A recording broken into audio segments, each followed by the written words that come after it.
Hello. হ্যাঁ, আমি সুস্মিতা বলছি।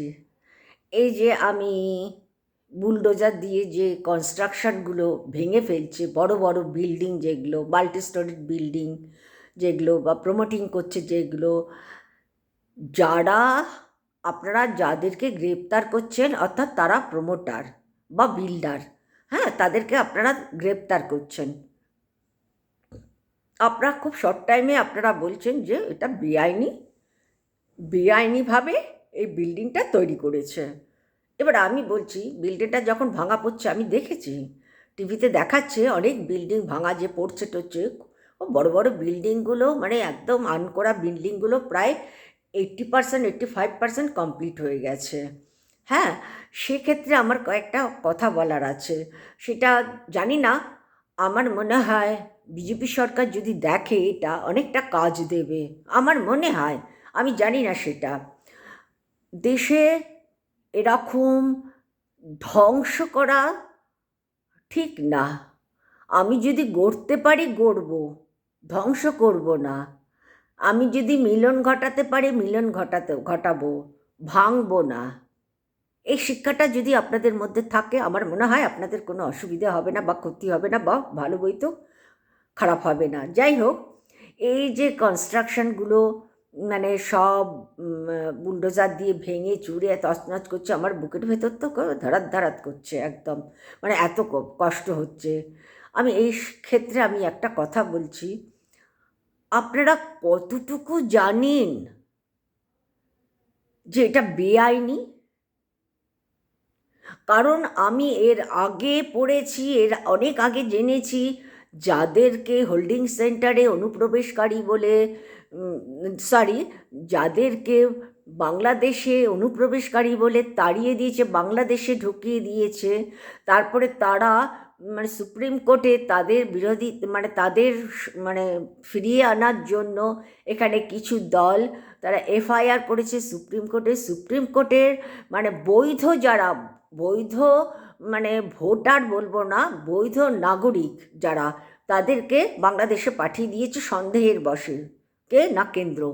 হ্যাঁ, সন্দেহের বশে কি একটা মানুষের উপর আমি এইরকম জাজ করতে পারি? আপনি তো কেন্দ্রের প্রধানমন্ত্রী। ঠিক এই জিনিসটাই আপনারা বুলডোজার দিয়ে করছেন, যেটা আপনারা বলছেন যে এটা বেআইনিভাবে তৈরি হচ্ছে। হতে পারে, আমি বলছি না যে হবে না, হতে পারে, কিন্তু আপনারা এত শর্ট টাইমের মধ্যে আমার মনে হয় না যে একদম ফটাফট আপনারা বেআইনি আইনি কিনা সেটা মানে ধরে ফেলতে পারবেন। হ্যাঁ, সেক্ষেত্রে কিছুটা সময় নিয়ে যা কিছু করা উচিত ছিল আপনাদের, অন্তত পক্ষে 1-2 মাসের নোটিশ দেওয়া উচিত ছিল। বড় বিল্ডিং, এগুলো ছোটোখাটো না। তবে হ্যাঁ, বিল্ডার সম্পর্কে তো আমার কোনো ধারণা নেই। সেখানে তাকে গ্রেপ্তার করেছেন কি গ্রেপ্তার করেননি, কি করেছেন সেটা আপনাদের রাজনীতির ব্যাপারে।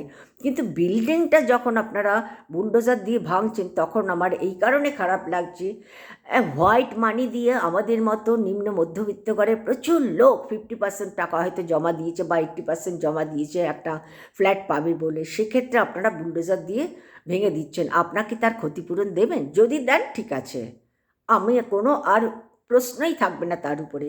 কিন্তু দেবেন না সেটা আমি জানি ভালো করে, সেটা আমি বুক ফুলিয়ে বলতে পারি।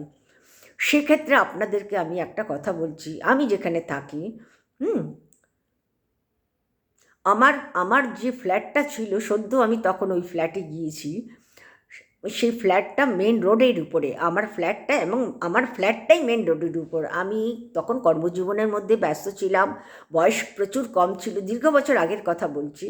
মানে 5 বছর ছেড়ে ছেড়ে তো সব মানে রাজনীতির দল বদল হয় প্রশাসনের, সেই ক্ষেত্রে তখন আমি আর ওখানকার ল্যাঙ্গুয়েজও জানি না, শুধু দেখতাম রাস্তার মধ্যে কি হচ্ছে না হচ্ছে। তো আমাদের রোডটা হচ্ছে 80 ফিট রোড। আমরা যখন অ্যাড্রেস লিখি সেখানে 80 ফিট রোড লিখি। সেক্ষেত্রে কি হয়েছে, আমাদের রোডটা তখন মানে জাস্ট আমাদের বাড়ির ওখান থেকেই কাঁচা শুরু হয়েছে, তার আগ পর্যন্ত পাকা রাস্তাটা। তো সেইখানে আমাদের রোতে না, উল্টো দিকের অপোজিট রোডটাতে পুরো দখলি জমি, মানে 40 ফিট, 80 ফিট রোডটা অর্ধেক হয়ে 40 ফিটের উপর দিয়ে গাড়ি ঘোড়া চলছে, আর 40 ফিটটা পুরো দখল হয়ে গেছে। সেই দখলি জমির উপর হয়তো 2-3 হাত মানে গ্যাপ হয়ে হয়ে তারপরে বিল্ডারের হাতে ওই জমিটা পড়েছে, যে বিল্ডার বিল্ডিং বানিয়েছে। সেই বিল্ডার জমি অনেক দিন, মানে আমাদের বিল্ডিংয়ের আগে ওই বিল্ডিংটা হয়েছে, দখলি জমি। তখন ওখানে নোটিশ পাঠিয়েছে এ বাড়ি ভাঙা পড়বে। নতুন সরকার আসার পরে সম্ভবত বিজেপি, মনে হয়, আমি ঠিক বলতে পারবো না, সেটা আনুমানিক, কারণ বিজেপি তো এই কাজ করছে, সেই জন্য বলছি। তো তখন মানে বাড়ি সবারই তো হোয়াইট বাড়ি, ভালো চাকরি, গভর্নমেন্ট জব করে, ভদ্র ঘরের সব, ভালো ঘরের নিম্ন মধ্যবিত্ত, তারা তখন চিন্তায় পড়ে গেছে যে বাড়ি ভাঙা পড়লে কি হবে তাহলে। হ্যাঁ, হয়তো আমাদের ওখানকার গভর্নমেন্ট হয়তো ক্ষতিপূরণ দেবে, মানে ওখানকার স্ট্যান্ডার্ড অনেক, মানে খুব, মানে বিচক্ষণ এবং বুদ্ধিসম্মত ওখানকার লোকেরা, মানে উল্টোপাল্টা জিনিসের নাক গলায় না, মাথা ঘামায় না, চর্চা করে না, তর্ক করে না। তা যাই হোক, আহ, তখন তারা কি করলো, এই ভয়েতে তখন সেখানকার যত ওই দিকে রয়েতে যত বিল্ডিং আছে, বিল্ডিংয়ের লোকেরা বেরিয়ে সেই মানে মিছিল বার করে, মানে তারা একটা প্রোটেস্ট করলো এটা যাতে না ভাঙা হয়। তারপরে সরকারের তরফ থেকে বিল্ডারের সাথে এবং যারা ওনার, মানে ফ্ল্যাটের ওনার, তাদের সঙ্গে একটা সমঝোতায় এসে সেই বিল্ডিংটা ভাঙা বন্ধ করে দিল। সেটা কি ভালো না? আমি বিজেপির সরকারকে বলছি, আমাদের বাংলার, সেটা কি ভালো না? এটাই তো মানবিকতা, এটাই তো মনুষ্যত্ববোধ। আপনার দোষ তো দেব না, আপনার ভেতরে যদি থাকেও, আপনি তো এখন বিশাল বড় জায়গায় পা ফেলেছেন, আপনার একটা দুঃস্বপ্ন, মানে আপনার কাছে সুস্বপ্ন ছিল এটা, যেমন আমাদের মোদিজি স্বপ্ন ছিল কি না জানি না, বিশাল জায়গা পেয়ে গেছেন।